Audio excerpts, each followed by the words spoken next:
Begin just above the knees, using your fingertips to create a gentle circular motion while applying firm pressure into the muscle tissue.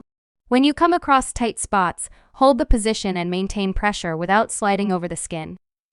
You can use just 2 fingers for these frictions, but due to the larger surface area of the leg muscles, employing multiple fingers allows you to cover a broader area effectively. Due to the high intensity of the frictions, always be mindful and check if the recipient can handle the applied pressure. Pay close attention to verbal or visual cues that might indicate if the pressure is too intense, ensuring a comfortable and enjoyable massage experience for the recipient. Placing both thumbs next to each other is an excellent technique for applying significant pressure, effectively loosening the muscle tissue. Always remember to utilize your body weight by pressing with flexed arms. Avoid using your shoulders, as pushing with them might lead to needing a massage yourself.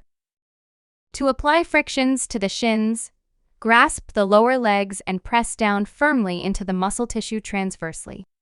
Press just beside the lateral part of the shin bone, making sure not to apply any pressure directly on the bone itself. Shin muscles can become very tight, so be cautious about the intensity. Due to the limited area, it's recommended to use only one hand. Always ensure your thumb is flexed to prevent overextension, which could result in injuries. The same principles apply for the posterior parts of the legs. Feel free to switch between using multiple fingers, 2 fingers, or your thumbs. Additionally, you can use your second hand to assist with making the frictions.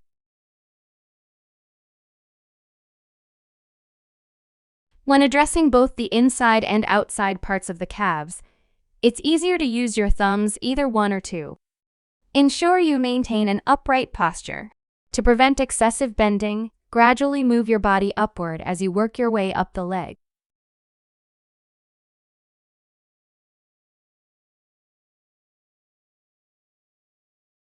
Avoid applying deep frictions at the back of the knee or directly on the heel bone.